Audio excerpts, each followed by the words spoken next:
Today we'll be discussing Quanah Parker, Cynthia Ann Parker, and the Comanche people. We're going to learn about the Comanche first as a whole, but before we do that, like and subscribe. So getting started, the Comanche were a plains tribe that gained power and demanded respect from white settlers and other neighboring tribes. The Comanche rose to dominance through their mastery of horsemanship and archery. No tribe could fight from horseback with the same efficiency as the Comanche. And their elite archery involved tactics like dropping down from the side of a horse, shooting the bow underneath the horse's neck while riding.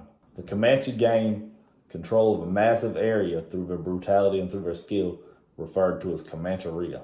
Comancheria covered 250,000 square miles. The Comanche population there was only 30,000 though. The Comanche lived a life of hunting and doing raids. So they raided the Mexicans, Americans, and other native tribes. One of these raids is where the story of Cynthia Ann Parker and the Comanche begins. On May 19, 1836, a Comanche raiding party attacked Fort Parker near Waco, Texas. During the raid, many members of the Parker family and people who had come to their settlement had been killed. But 9-year-old Cynthia Ann Parker was taken captive by the Comanche tribe and was raised up within the tribe. As she got older, she married a warrior from the tribe named Peter Nakona. Together they had 3 children, 2 sons and 1 daughter, one of the sons being Quanah Parker. In 1860, almost 25 years after being brought into the tribe through a kidnapping, Cynthia Ann Parker would leave the same way. The Texas Rangers, looking for revenge after multiple nearby raids, attacked the Comanche at Peace River. Here they captured Cynthia Ann Parker and her daughter and took her back to the American society to reunite with her family against her will.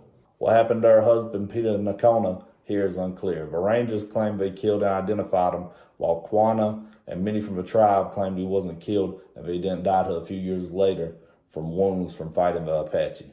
Once again back to American society, Cynthia's daughter would fall ill and die.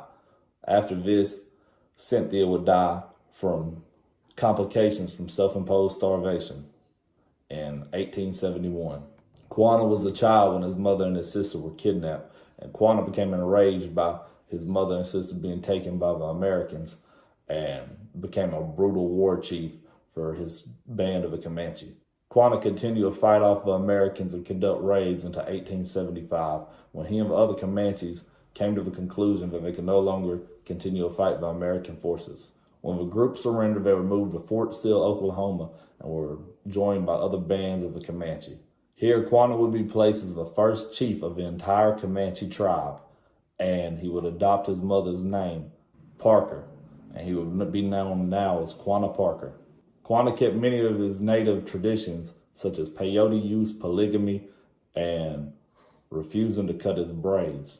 But he adapted to his new environment, learning American business practices, which led him to lease tribal lands to ranchers and earning money for the tribe and investing.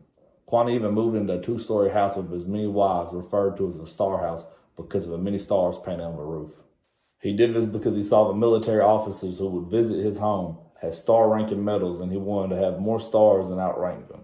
He's even visited his home by Theodore Roosevelt and Apache Chief Geronimo. As chief, Quanah Parker worked to set up an education system for the Comanche children, help his people take up agriculture and business, and advocate on behalf of the Comanche to the U.S. government. He became very wealthy and was known to be the richest native at the time, and he even appeared in a movie. Quanah was generous with his wealth and loved by his people. In 1911, Quanah died and was buried beside his mother and sister at Fort Sill. Thousands came to mourn their beloved chief. If you enjoyed that video, like and subscribe. I'll be putting out more videos about native figures, and I'll have them in a playlist. Thank you.